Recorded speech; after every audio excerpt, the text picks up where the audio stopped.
올바른 미래를 만들기 위한 역사 바로 세우기 프로그램 박한용의 라디오 100년 전쟁에 오셨습니다. 이 시대의 독립투사 민족문제연구소의 박한용 실장님 안녕하세요. 네, 안녕하세요. 진짜 이 웅장한 음악과 함께 등장하니까 실장님 되게 잘 어울리시는데요. 네, 이제 짜증나는 얘기도 웅장한 힘과 함께 힘차게 역사를 만들어 봐야 되겠습니다. 예. 4월이잖아요. 네네. 네, 4월은 사실 우리가 흔히 익숙하게 잔인한 달 이런 표현 많이 하는데 네네. 엘리어트라는 시인이 한 말이잖아요. 4월은 잔인한 달. 우리가 드디어 국제적으로 놀고 있습니다. 그렇습니다. 좀 시도 네. 얘기하고. 네. 근데 그 의미는 정확하게 뭘까요?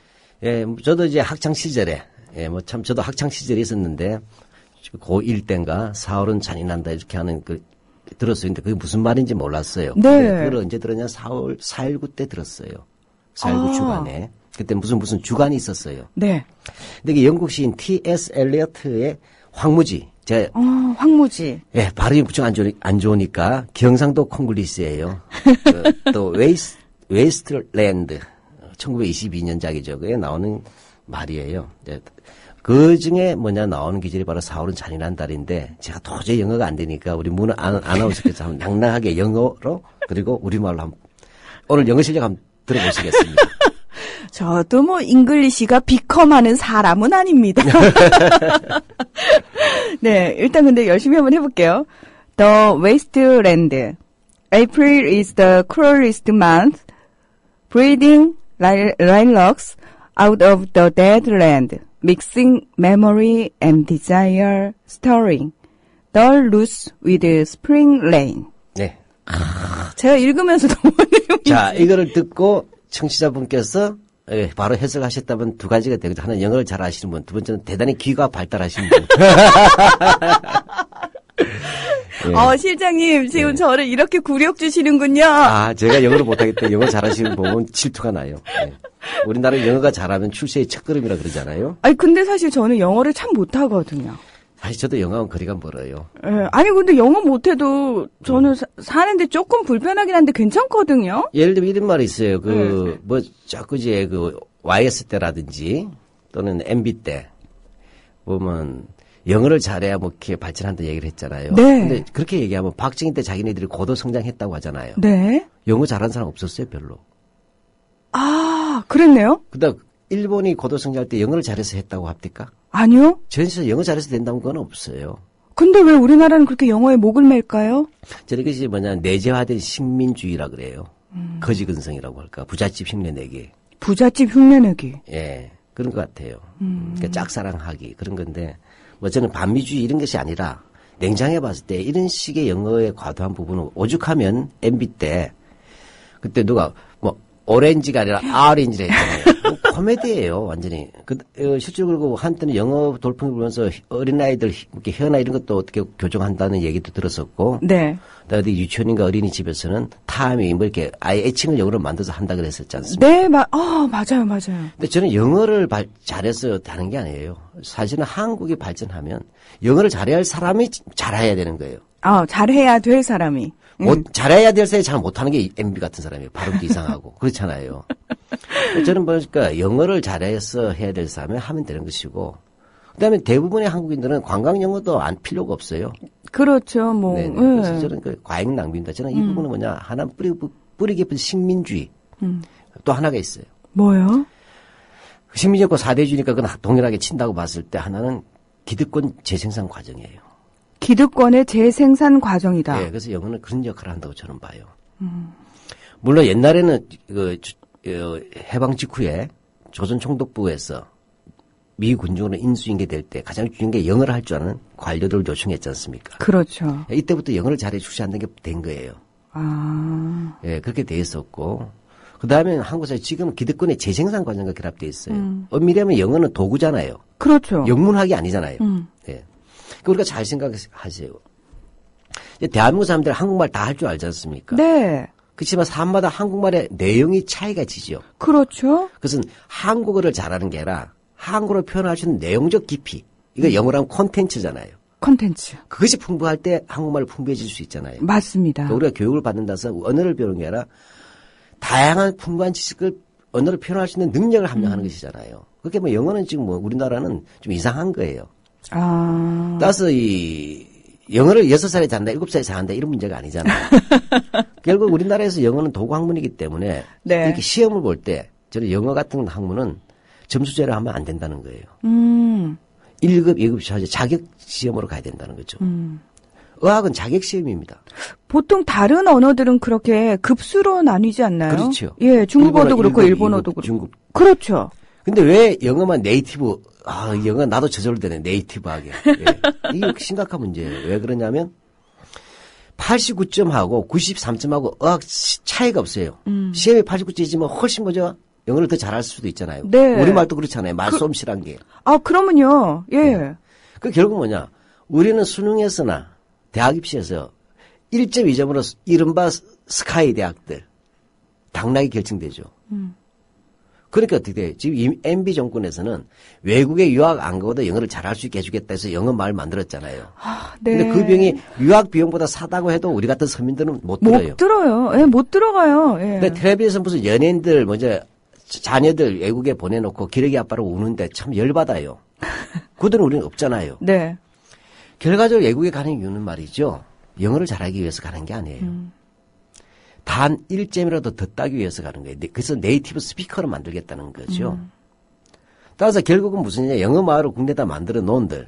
거기 가서 원정 출산해가지고 미국 시민권 어떤지. 하고 그래서 뭐냐면 어릴 때부터 학교 보내서 영어 배우면 다만 1점이라도 더 딸 수 있잖아요. 네. 그 영어 잘하는 게 아니죠. 그래서 이걸 없애려면 저는 영어는 도구 학문이다 명확하게. 우리 영문학 하는 건 아니거든요.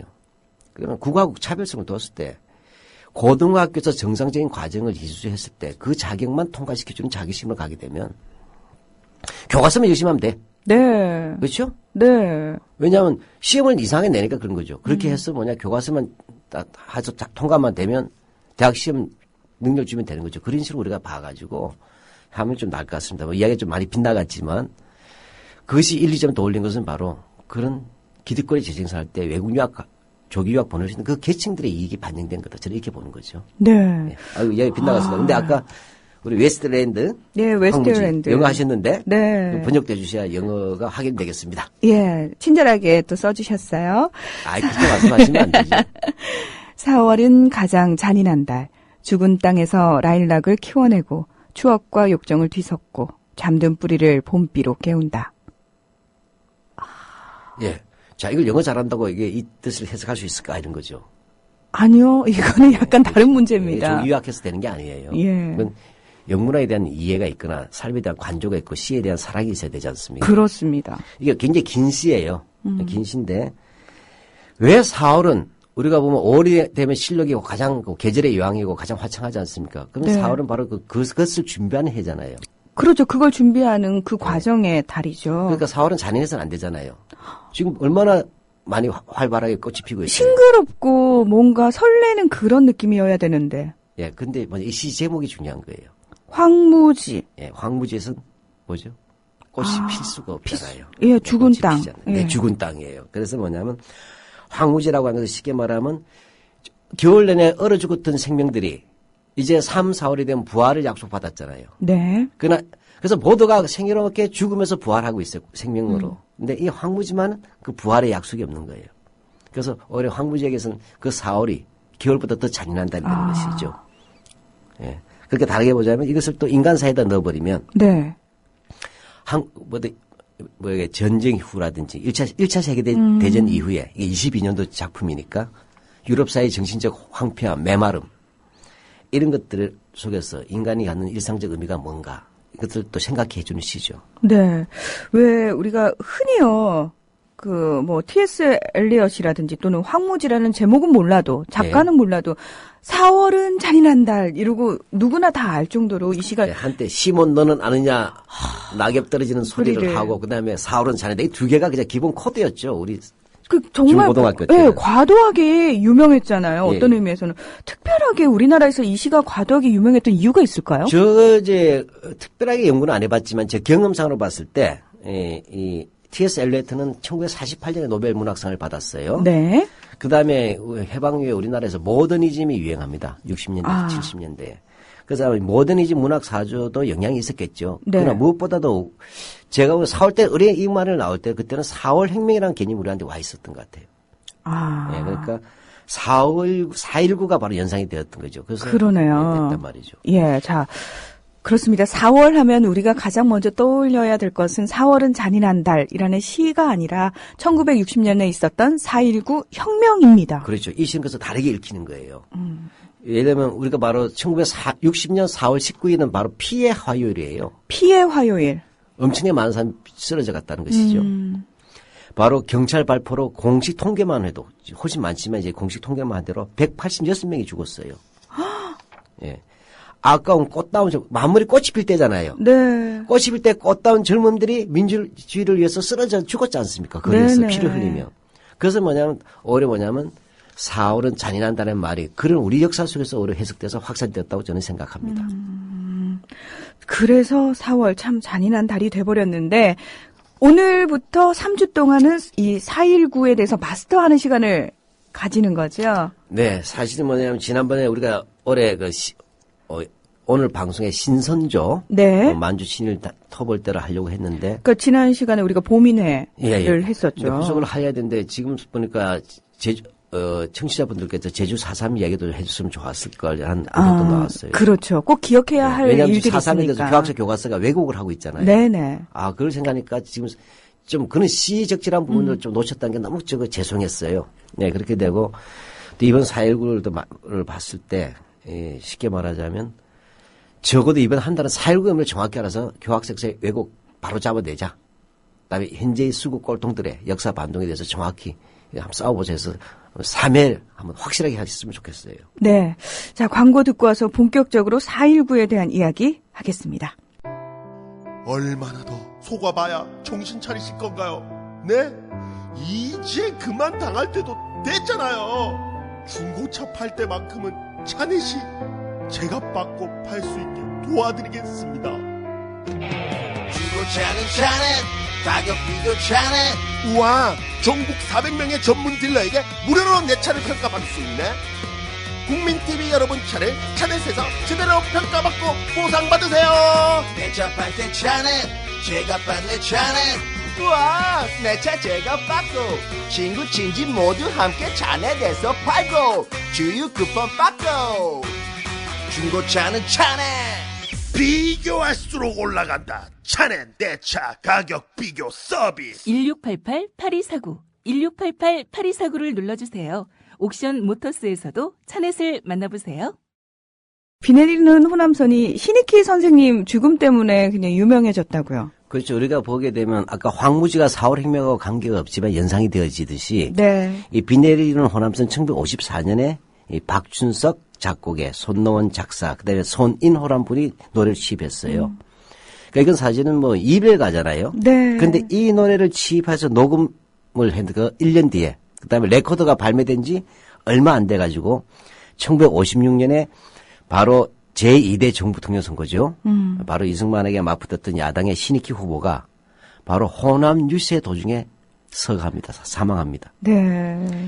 그렇게 돼서 이 노래가 갑자기 유명해졌죠. 그러니까 이 노래 사실 이렇게 되면은 또 특별히 관련이 없음에도 불구하고 작사가라든지 가수가 고초를 또 겪지 않습니까? 그 시대라면 더 했겠죠. 그러니까 이제 이 노래 가지고도 시비를 거는 겁니다. 네. 그래서 또 당연히 경찰이 또 또 작사, 작곡자, 가수를 불렀어요. 그래가지고 어떻게 했냐면 줄줄이 다 소환했어요. 줄줄이 소환을 해가지고 조사를 했는데 첫째, 이 노래가 신익희 선생의 죽음을 애도한 뜻에서 만들어진 거 아니냐.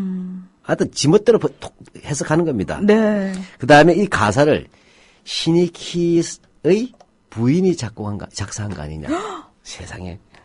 하고 계속 물어뜯는 겁니다. 네. 세상에 죽은 사람 아닙니까? 그렇죠. 죽은 사람에게까지 지금 그 부인에게 뭐죠? 야. 당신이 그 작사시켰지.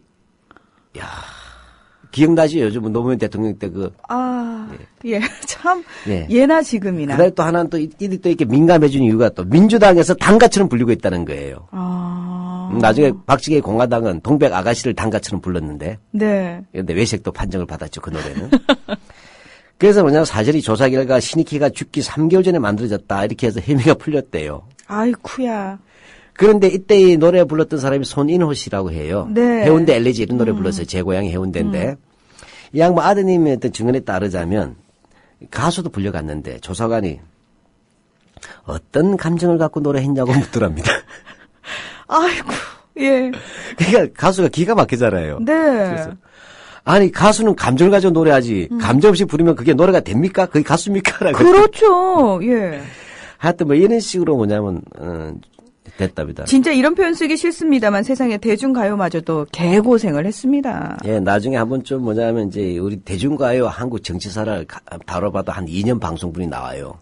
왜냐면 지난번 그거 한번 나왔죠. 이미자의 울어라 열풍화. 네. 그 뭐죠? 부르의 명곡인가? 네네. 부르기. 네네. 울어라 열풍화. 이 노래가 80년대 후반에는 돌아라 미싱아 밤이 새도록 해서 미싱공의 애한으로 녹아바가 됐어요. 노래 가사 바꾸기. 그랬더니 또 경찰이 또 닥친 거예요. 네. 그래서 그 작사를 했던 목사님을 비밀운동 하셨던 목사님인데 구속을 하려고 한 거예요. 근데 적용된 게 없잖아요. 네. 그래서 음반법 위반인가? 저작권 위반으로. 저작권 위반일 거예요. 뭐 하여튼 그런 식의 그런 것들이 웃지 못할 코미디들이 있는 게 독재예요. 독재는 코미디와 함께 폭력을 선사해 줍니다. 그러니까 예술마저도 자유롭지 못한. 그럼요. 예. 그걸 보세요. 요즘 뭐냐면 뭐 프로그램에서 새마을 모자 쓰고 나오고 하는 게 선거 앞두고. 네. 뭔지 아시겠죠? 예술이 독재자들은 예술을 가장 먼저 정치의 수단으로 씁니다. 네. 아유, 참. 자, 4.19 얘기를 저희가 하겠다라고 말씀을 드렸는데. 네, 시간이 좀 길었네요. 네. 흔히 4.19라고 하면요. 바로 네. 또 연결되는 게 있어요. 3.15 부정선거요. 그렇죠. 예, 네. 예. 그래서 왜 4.19가 3.15 부정선거를 계기로 일어난 민주주의 혁명이다. 이런 얘기 네. 하면서 이제 왜 저희 지난 대선 또 부정선거 시비가 계속해서 가라앉지 네. 않고 있지 않습니까? 돌고 도는 물레방아 대한민국. 그래서 4.19의 의미가 좀 더 다르게 다가오기도 하고요. 또 새롭게 또 조명을 받기도 하고 저희도 그래서 얘기를 좀 해볼 필요성을 더 많이 느끼고 있기도 합니다. 네, 그래서 이제 사실 긴급 편성을 하게 된 것이죠. 네. 그래서 총 3회를 다루려고 해요. 네. 자, 이번 그 세 번만 딱 들으면 4.19는 확실하게 마스터할 수 있는 거죠. 그렇죠. 제1회는 1950년대를 다룰 것입니다. 네. 왜냐하면 그 이유는 뭐냐면 지금 교학자 교과서라든지 이승만 추종자들 또는 독재 떨거지들이 4.19는 이승만하고 관계가 없다는 식으로 몰아가고 있어요, 지금. 즉 3.15 부정선거 때문에 4.19가 일어났는데 네. 3.15 부정선거는 이때 이승만은 단독 후보였기 때문에 부통령 이기붕을 당선시키기 위해서 이기붕과 그 추종 세력들이 부정선거를 했다. 부통령이 되기 위해서. 따라서 그렇게 해서 되었다는 얘기예요. 따라서 4.19를 먼저 축소하는 거죠. 이승만은 억울하게 독박 썼다 이런 얘기예요. 예, 그래서 이건 아니다. 정확하게 4.19는 3.15 부정선거에 대한 규탄이 아니고 4.19는 네. 이승만 독재 정권 타도예요. 아, 다시요. 잠깐. 3.15 부정선거에서 바로 4.19가 연결되는 것이 아니라 그렇죠. 이승만의 독재 타도를 위해서 4.19가. 그렇죠. 이게 정확히 규정돼야 된다는 얘기예요. 다시 말하면 지금 현재 이 수구들은 자꾸 이승만을 국부로 살려주려고 하다 보니까 네. 부정선거 주범은 이승만이 아니고 이기부니까 이승만은 4.19와 관련이 없다라고. 피해자로 그렇죠. 만들고 있어요. 예. 근데 그건 아니라는 거죠. 정확하게는 4.19는 1950년대 이승만의 독재 파쇼 통치에 대한 민중의 직접 혁명이에요. 예, 그렇기 때문에 제1회부는 1950년대 이승만의 그 작자가 무슨 짓을 저질렀는가. 이걸 확실히 보여줘야 된다는 얘기죠. 네. 그래서 되는 것이 그래서 올해는 그 첫 방송은 1950년대 이승만. 된다. 이게 왜 그러냐면 우리가 이런 거 있죠. 우리가 흔히 1차 세계대전이 왜 일어났느냐고 할 때 네. 사라예보에서 오스트리아 황태자 부국했는데 세르비아 청년이 총을 빵 쏘는 바람에 일어났다 하면 틀린 거야. 근데 예, 그렇게 저희가 배웠죠. 2차 세계대전의 발화 지점이었지. 1차 세계대전에. 네. 그렇잖아요. 총소리 하나가 세계대전을 일으킨 건 아니잖아요. 그렇죠. 그 전에 무언가에 대한 어떤 불만들이 있었을 거고. 제국주의 국가 간의 세계 분할에 대한 충돌 아닙니까? 그렇죠. 이런 것들하고 다 슬라브주의라든지 게르만주의 이런 것들이 결합되어 있었고 이것은 발단일 뿐이에요. 발단. 예. 그렇잖아요. 그렇게 되니까 예를 들면 이런 거죠. 문 아나운서께서 왜 남자들 운에 만났어. 스치다 만났어. 괜찮다 했다. 그래서 결혼이 바로 되는 거 아니잖아요. 아이고. 예. 그럼 큰일 납니다. 예, 예. 그 개헌이라서 수많은 과정들이 이루어지잖아요. 그럼요. 예, 마찬가지로 3.15 부정선거에 대한 직접적 규탄은 이미 그 전부터 있었어요. 네. 대구에서 2월 28일 날 학생들이 데모합니다. 맞아요. 예. 부정선거 하지만은 부정선거 안 하면 이승만 정권이 무너진다는 걸 알고 있었잖아요. 근데 또 부정선거 하니까 부정선거 취소, 그 다음 나아가서 뭐죠? 정권 타도로 간 거예요. 네. 예, 그렇기 때문에 여기에 대해서 우리는 첫 번째 이승만 독재 타도였다는 거. 그 4.16 그것이고 두 번째로는 제2회에서는 실제 4.19의 진행 과정을 구체적으로 이야기하려고 해요. 네. 제2회 방송 진행되는 과정이 왜 그러냐면 이 부분에서는 3.15 부정선거가 어떻게 진행되는지 한번 들어보시라는 거예요. 이 놀라운 수법이 어떻게 오늘까지 많은 부분이 노하우가 개선되는지. 보시면 들어보면 꼭 요즘 이야기나 박정희시대 얘기나 전두환 시대 얘기 같단 말이죠. 네. 그러니까 보시고 여기에 대해서 시민, 학생, 노동자, 지식인, 심지어 할아버지, 할머니, 어린아이까지 다 들고 일어났어요.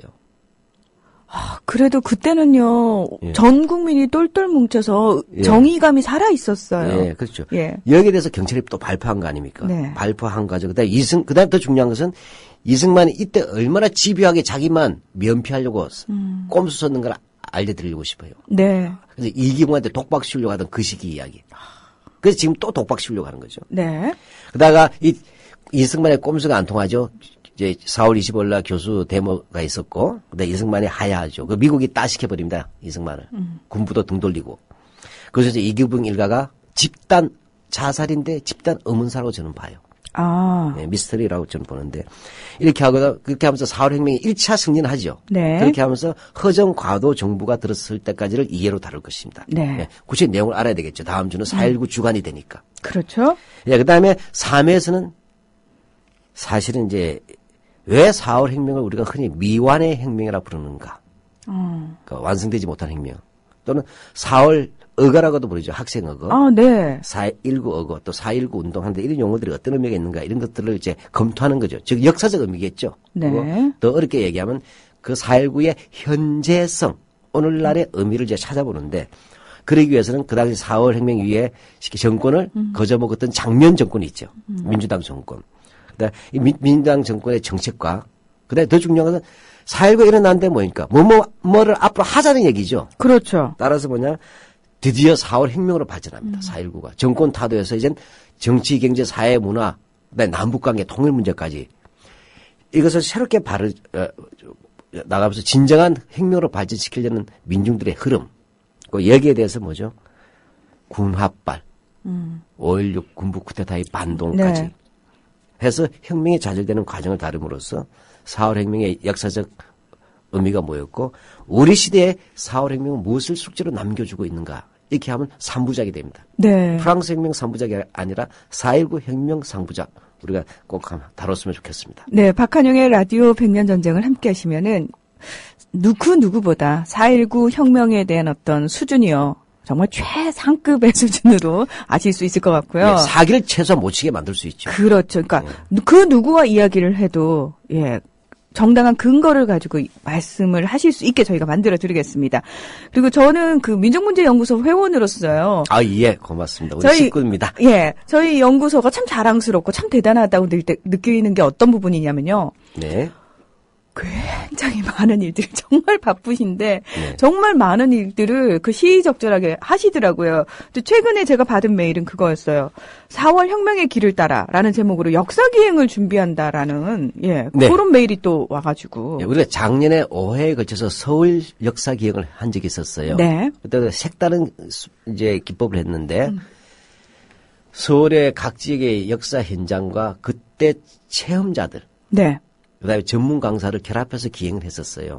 네, 그렇게 했는데 올해도 다시 바로 이제 총 5회에 걸쳐서 시민 강좌를 합니다. 그때 서울에서 3번, 지방에 1박 2일 2번 할 거예요. 네. 역사 캠프, 그러니까 1박 2일 역사 캠프가 2번 있고 서울 역사 기행 3번이 있습니다. 그래서 첫 출발을 바로 4월 혁명 길을 따라해서 4월 26일 날. 4월 26일. 예, 4월 19일은 4월 4.19지만 또 다른 행사가 있는 걸 제가 알고 있어요. 네. 예, 그렇게 돼서 오후 2시에 가는데 작년에 우리가 4.19 묘지를 갔었어요. 근데 이제 우리는 추모가 아니라 운동을 하러 가야 된다. 그래서 이번에는 그 당시 시위 현장이 있죠. 네. 네. 그래서 서울 시내를 물론 이승만의 이화장까지 포함해서 이게 갑니다. 기행을 합니다. 그래서 그 연구소 누리집 홈페이지 보시면 안내가 나왔을 거예요. 우리 아이들과 함께 하면 참 좋겠어요. 네, 운동화만 준비하시면 됩니다. 예, 알겠습니다. 물론 점심값하고. 알겠습니다. 자, 4월 26일 오후 2시입니다. 정말 운동을 하자. 그러니까 추모가 아니라 더 이상 운동을 하자. 그러니까 네, 슬퍼하게 우리 현실이 가쁩니다. 그렇죠. 그러니까 현재 되살려내자라는 의미잖아요. 네, 네. 굉장히 뜻깊은 시간이 될 것 같습니다. 많은 분들 함께 하시면 참 좋을 것 같고요. 자, 그럼 4.19로 넘어가겠습니다. 4.19가 왜 일어났는가? 3.15 부정선거가 하나의 발화점이 되기는 했지만 그게 이유만은 아니었다라고 말씀을 하셨어요. 1950년대 이승만 독재가 근본 원인이다. 이렇게 못을 박으셨습니다. 네, 한마디로 하면 이제 정치적으로 보자면 이승만은 종신 독재를 꿈꿉니다. 이승만의 종신 독재요? 네, 우리는 흔히 말해서 박정희 박정희, 얘기하잖아요. 예. 박정희는 이승만의 또 다른 아이콘이에요. 그래서 한마디로 얘기하면 초대 대통령을 했다가 2대 대통령 할 때 직선제를 고치지 않습니까? 네. 그다음에 4.4.5.1이라는 걸 통해 가지고 사바사바죠. 한마디로 이야기하면 해서 사바사바. 네. 삼선 개헌합니다. 박정희만 삼선 개헌한 게 아니에요. 이승만도 삼선 개헌. 삼선 개헌 삼선 개헌 할 때 연임이 완전히 허락되는 거예요. 그래서 독재로 나갔다. 여기에 대한 1차적으로는 전 국민적 저항이 바로 4.19의 출발이 된다는 얘기죠. 근데 그 과정을 다 지켜봤을 박정희가 나중에 똑같은 길을 또 걷죠. 예, 독재자들은 스스로 닮아요. 그 참. 나쁜 길은 정해져 있잖아요. 그러네요. 나쁜 길은 정해져 있네요. 예. 착한 길은 굉장히 많아서 여러 가지 할 수 있는데 나쁜 길은 하나밖에 없어. 인간들이 다 안 가는 길이거든. 그러면은 우리가 확실히 과거에 걸었던 나쁜 사람들의 나쁜 길을 안다면 지금을 또 바라볼 수 있는, 저건 나쁜 길이구나라고 확실하게 판단할 수 있는 잣대가 되겠네요. 네, 그럼요. 네. 출발 당시에 이승만 정권에 대한 얘기를, 그때 왜 정권의 타당성에 대한 얘기, 정당성에 대한 얘기는 늘 독재 정권이 숙명처럼 안고 있는 문제 아니겠습니까? 역사적인 부분을 봐도요. 그렇죠. 이런 문제가 돼요. 역사학도들한테나 역사학자들한테는 사실 이승만은 출발 당시부터 정통성이 취약했다고 우리는 봅니다. 이 말이 굉장히 중요합니다. 여기에 대해서 지금 국가보안법으로 지금 자꾸 몰아버리려고 하는 이 풍토가 있잖아요. 네. 대한민국 정통성을 부정한다고. 근데 아니에요. 정확히 보면 알겠지만 한민당, 한국민주당의 준말이죠. 김성수가 이끌던. 네. 내용적으로 이끌었다는 얘기죠. 간판은 그제 좀 이렇게 다른 사람 내세웠지만 지주하고 자본가 정당이지만 그렇죠. 그건 계급적 정당이나 문제를 떠나서 친일파들이 주류였어요. 맞습니다. 예. 여기에 이승만이 손을 잡아서 이들이 단정을 주도했잖아요. 단독 정부를. 그러니까 한마디로 하면 그거들이에요. 그렇죠. 예. 실제로 우리가 아는 독립운동가들은 이 단정에 불참했죠. 백범 김구, 민세 안재홍, 그다음에 28독립선언 조소왕 선생 삼균주의 그죠? 네, 대한민국 임시헌법 영향을 끼치는 이런 분들 다 빠졌단 말이죠. 그래서 뭐냐면 통일 지향의 독립운동 세력들이 없었어요. 빠진 채로 출발했다는 데서 정통성이 취약하죠. 예. 게다가 1950년에 유교 나기 전입니다. 5월 530 선거가 있었어요. 제2대 국회의원 선거죠. 네. 48년, 이때는 2년씩이었단 말이에요. 이때 제2대 국회의원 선거 때 이제 드디어 이승만이 하도 죄송한 표현이지만 깽판을 치니까 이승만, 우리가 단독 정부 반대한다고 해서 우리가 내버려뒀더니 이승만이 완전히 개판을 치잖아요. 그렇죠. 그러니까 완전히 자기 마음대로. 네. 이래서는 안 되겠다 해가지고 바로 김구계열이나 또는 중간파, 또 민족주의 계열이죠. 북쪽이 아니라. 네. 민족주의자들이 출마를 합니다. 드디어 거물들이 출마하는 거예요. 그게 바로 조소앙, 그 다음에 안지용. 이분은 일제 시기에 7번 감옥을 출입해요. 7번. 9년 동안 감옥에 있었어요. 원래 이분이 조선일보. 네. 항일 민족주의 시절에 조선일보 사장은 바로 안재홍이었어요. 조선일보가 항일 민족지던 그런 시절이 있었습니다. 그다음에 조봉암 7년형을 살았잖아요. 네. 다뤘죠. 그다음에 윤기섭, 원세훈 이런 분들이 있어요. 이런 흔히 말해서 중도파라지만 좌파라고 보기는 어려운 부분들이 많아요. 네, 여기도 원세훈 선생님이 나오시네요. 이름은 같지만 이름은 같은데 참 다른 삶을. 굉장히 전혀 다르게 나오죠. 예.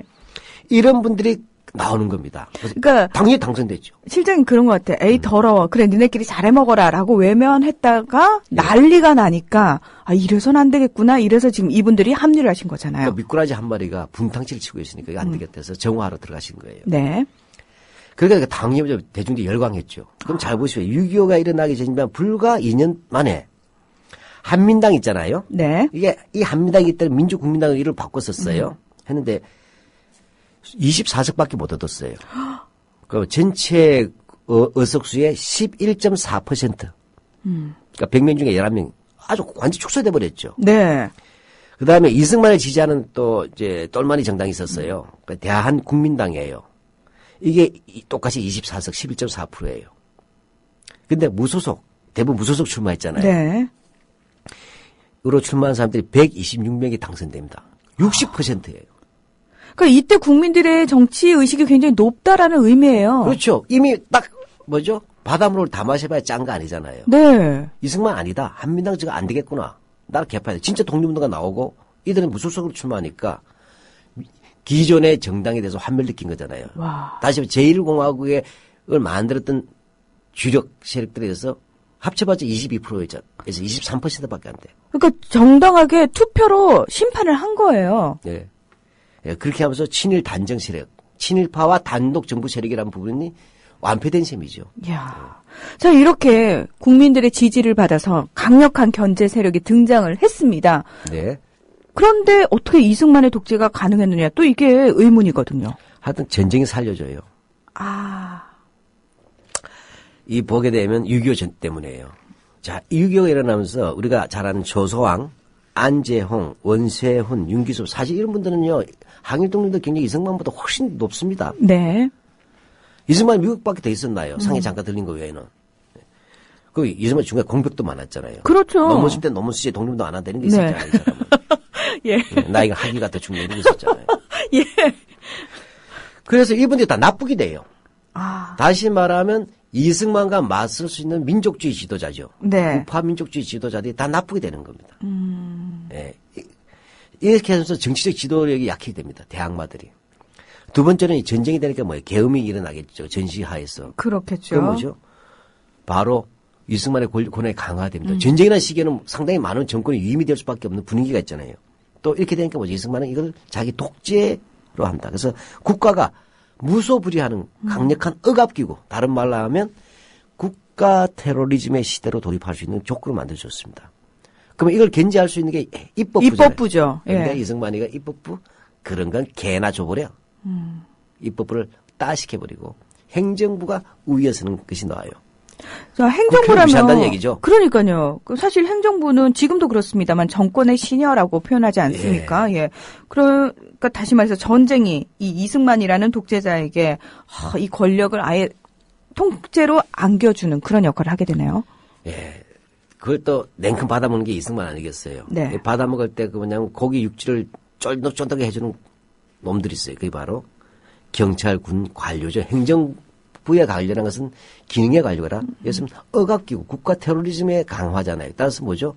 대민, 일반 민중들, 국민들에게 억압할 수 있고 통제할 수 있는 것들이 강해지는 거예요. 그 첫 번째 경찰이죠.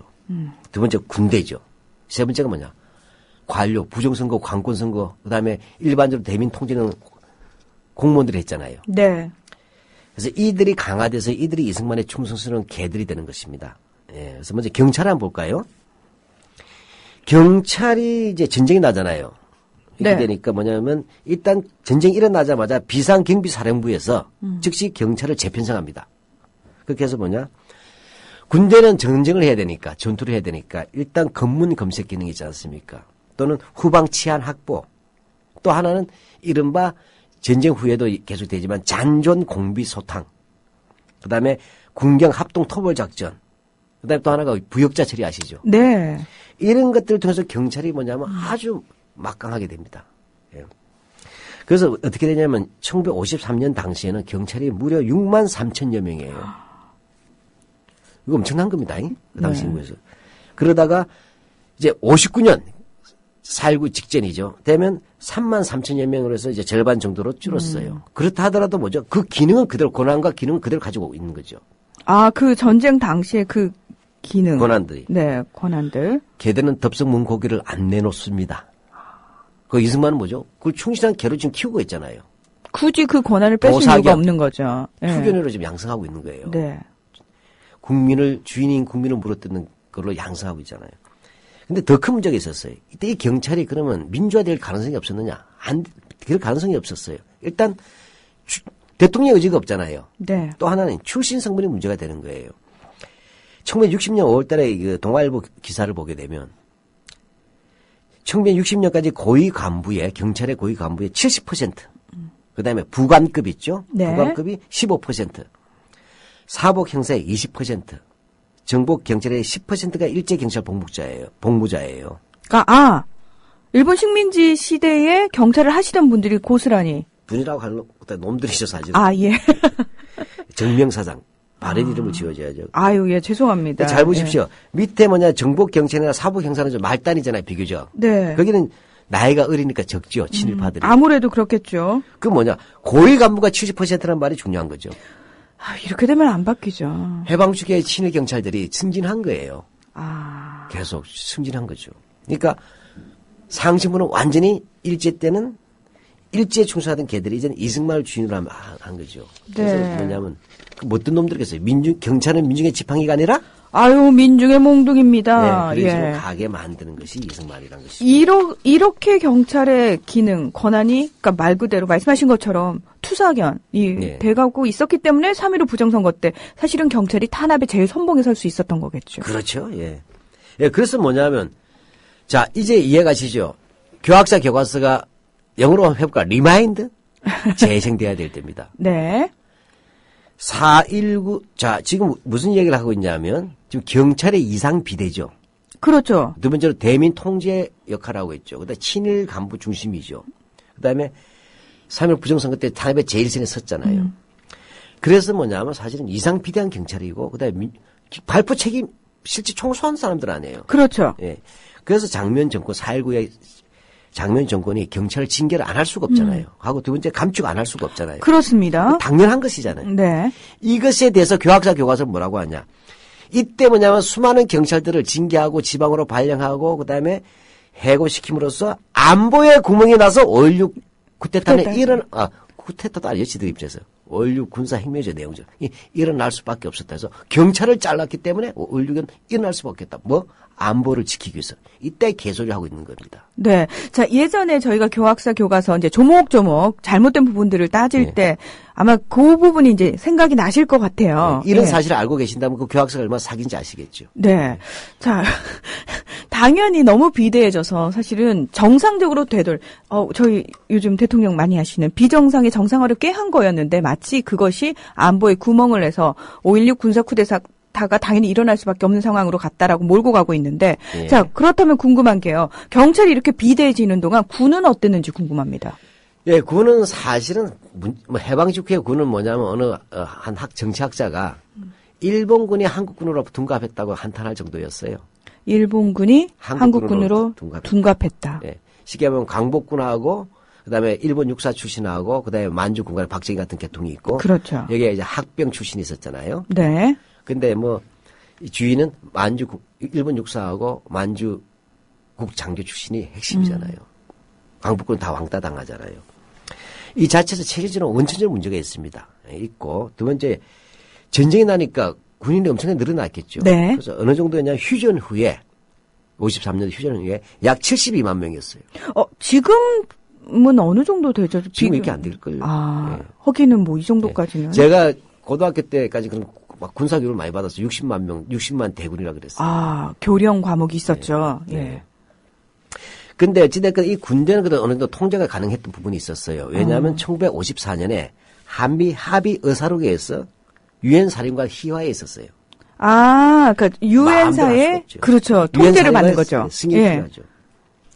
근데 이승만은 이걸 또 놓치지 않아요. 왜 군 장성 인사가 있지 않습니까? 그렇죠. 이런 것들을 통하면서 그다음에 이리저리 이렇게 해가지고 파벌을 형성시킵니다. 군 내부의 파벌. 그 정치군인데 우리가 잘 아는 원영덕 헌병사령관이라든지 기억나시죠? 그건 초기이긴 하지만. 네. 뭐 이런 식으로 쭉 해서 군의 정치 개입 경향을 점차 강화시키고 있죠. 네.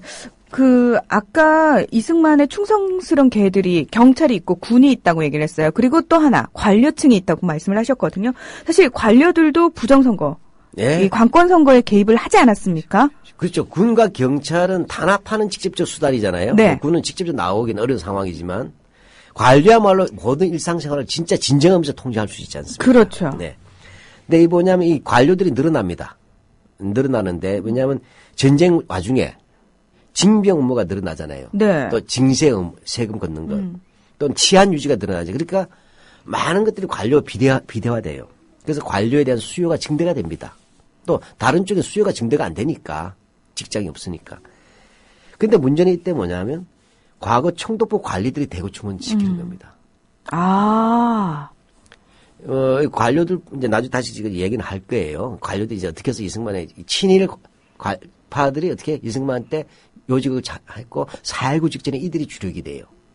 아. 그래서 4.19 때 부정축제자 있지 않습니까? 네. 참여할 때 보면 대부분 그 관료들은 전부 다 일제대 친일파들이에요. 그들이 부정선거와 관계대가 되죠. 이승만 충성스러운 개가 되고. 예를 들면 우리가 군 같은 경우도 좀 그렇지만 어떻게 됩니까? 계속 6.25 때 특임이 있어요. 육사에 7기, 8기가. 특임. 예, 특별 인관이죠. 네. 이때 일제시대 때 군 출신들이 그때. 나이가 많은데. 아. 왜냐 특계자가 필요하잖아요. 그렇죠. 그러니까 이미 그런 경험이 많은 사람들. 네. 우리가 마치 경력직. 경력직을 7기, 8기로 하면서 일제시대 때 군 경력자들이 또 들어와요. 인과가 비슷하다고 보시면 되겠어요. 그래서 이들이 단순히 관료층에 머물지 않고 1954년에 국회의원 선거에 출마를 하기도 하고요. 네.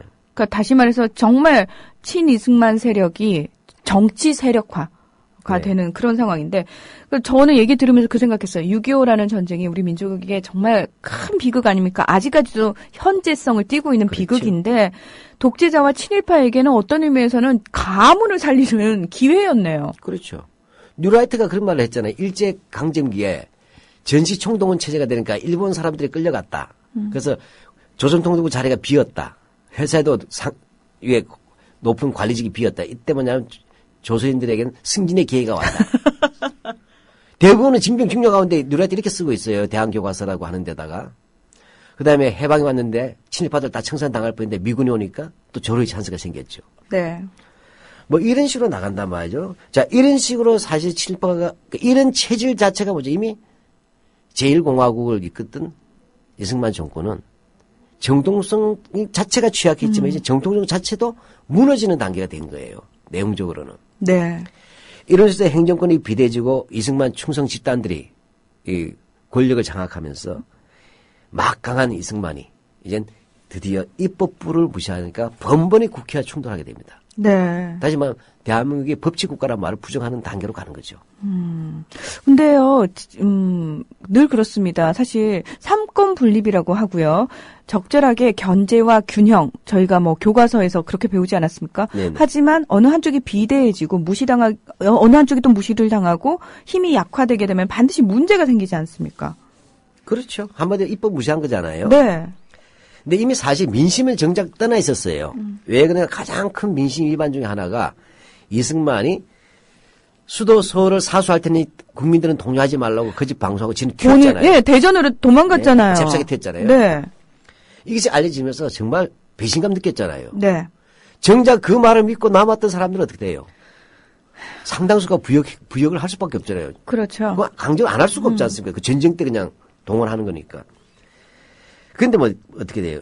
민심께서 아주 화가 나 있는데 정작 이승만은 뭐냐 부역 행위자를 처벌해버리는 거예요. 제일 먼저 뭐니까 그 김창룡 있지 않습니까? 네. 망군 헌병 관동 헌병 오장 출신 인에다가 특무부대 보내와서 서울에서 뭐냐 부역 행위자부터 잡아서 처벌해버렸어요. 그 가혹하게 조졌단 말이죠. 그 다음에는 비상사태 하의 범죄 처벌에 관한 특별 조치령이라는 걸 만들어요. 이승만은. 이게 무슨 얘기냐? 특별 조치하면 뭔가 특별하다는 얘기죠. 네. 죽일 수 있다는 얘기예요. 전시하니까 비상사태니까 범죄 처벌하는데 뭐냐? 적절하거나 충분한 법 절차도 없이 마구 사형을 시킨 거예요. 네.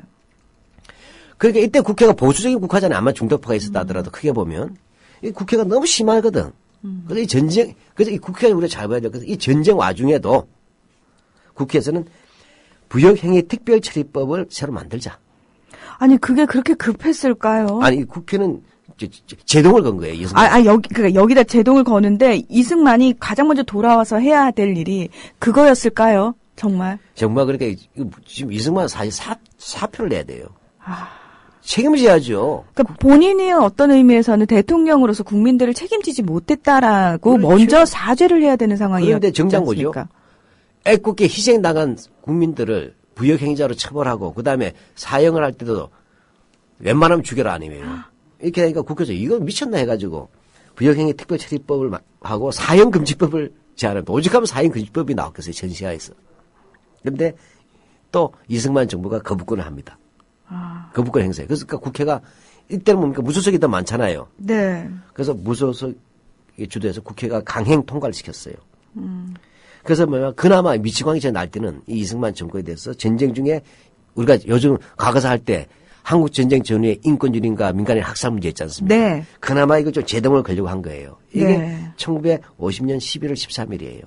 1950년 전쟁 중이라서 왜 모든 걸 좀 그래도 어쩔 수 없지 않느냐라는 식으로 네. 감싸 안기에는 저는 이거는 굉장히 문제가 많다라고 생각을 하고요. 그렇죠. 전쟁 당시에 국회인데 봐도 이승만 이거 미쳤다 이거 아니에요. 네. 마구잡이로 국민들을 어떻게 할 수 있느냐. 따라서 뭐죠? 그렇기 때문에 제가 볼 때는 이승만이 전시하라서 그래서 어쩔 수 없지 않았느냐 얘기하는 것은 사기란 거예요. 예, 그건 정당화시킬 수 없는 부분입니다. 네, 그 수법 많이 들고 나오니까 기억하셔야 됩니다. 우리 청취자분들께서. 네. 여기다 국회는 또 비상사태의 범죄처벌에 관한 특별조치령을 개정을 시키는 법률안을 냈어요. 아까 마구잡이 죽이니까. 근데 이승만이 또 거부해요. 거부권을 행사해요. 그런데 할 수 없이 국회가 또 다시 통과시킵니다.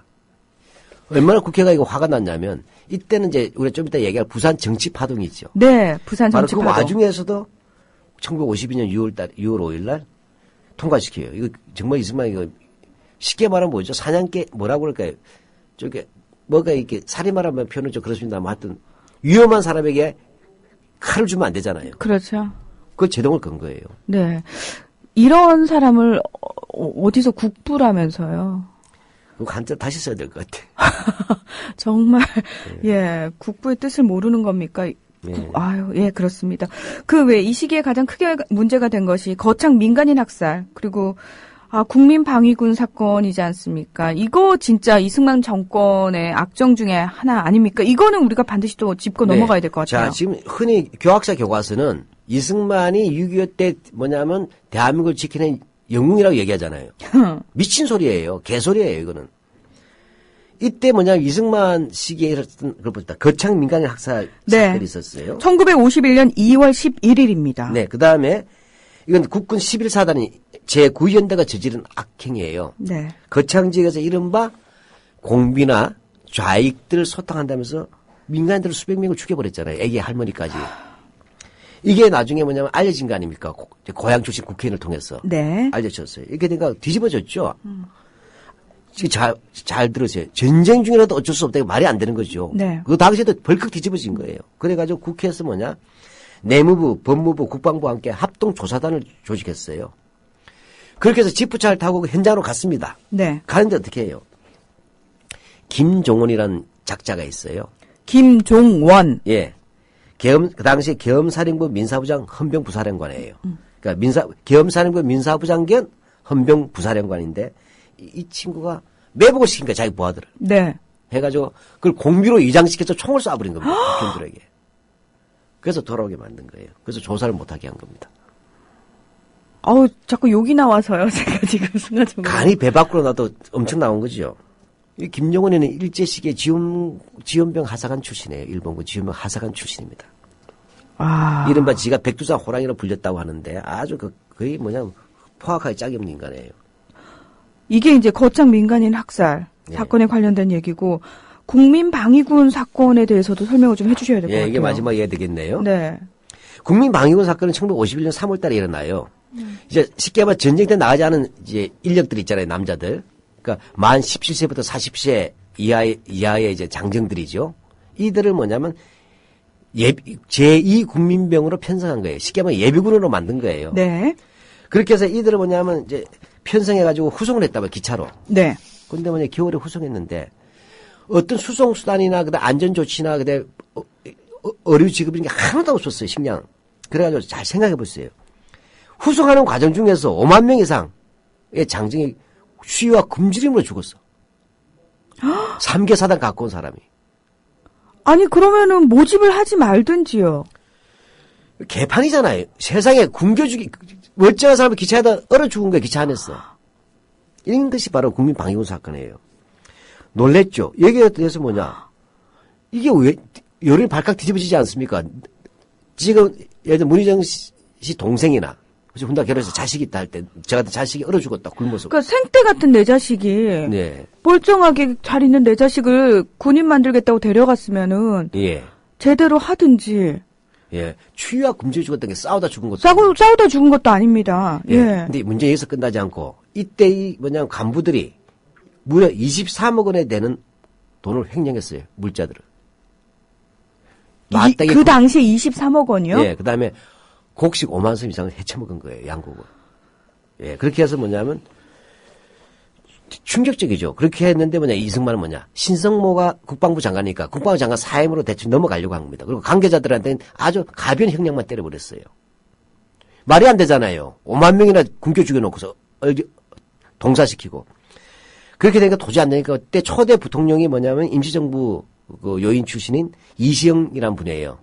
초대 부통령 이분이 54년 5월 9일 날 국민에게 고함이라는 이제 성명서를 낭독하고 사퇴를 합니다. 그렇게 하니까 이승만은 넌 나가라. 얼마나 화가 났겠어, 그죠? 그 이기붕을 새로 국방장관을 시키고 이기붕이가 이제 방위군을 해체하고 합니다. 그러고 나서 방위군 사령관 김윤근하고 간부 윤익군 등 5명을 사형시켰어요. 이렇게 해서 1단당한 대체 뭐 이 과정이 엄청난 거죠. 이게 이승만 시대 그때 한국 전쟁 과정에서 네. 있었던 일이에요. 이 이시영 부통령은 이회영 집안의 독립운동가 아니십니까? 근데 예 그런 정부에서 부통령 하는 게 참 못 견딘 거죠. 그렇죠. 예. 네. 그러니까 결국 이승만 횡포에 자진 사퇴했다 이렇게 봐야 될 것 같은데. 그 뒷얘기가 네. 또 남아 있습니다. 저희가 오늘은 여기까지 마무리를 하고요. 가슴 아픈 역사지만 반드시 알아야 되는 이야기들. 네, 좀 자세하게 좀 알아두실 것 같아요. 네, 박한용의 라디오 100년 전쟁은 다음 주 수요일 다시 찾아오겠습니다. 고맙습니다. 네, 고맙습니다.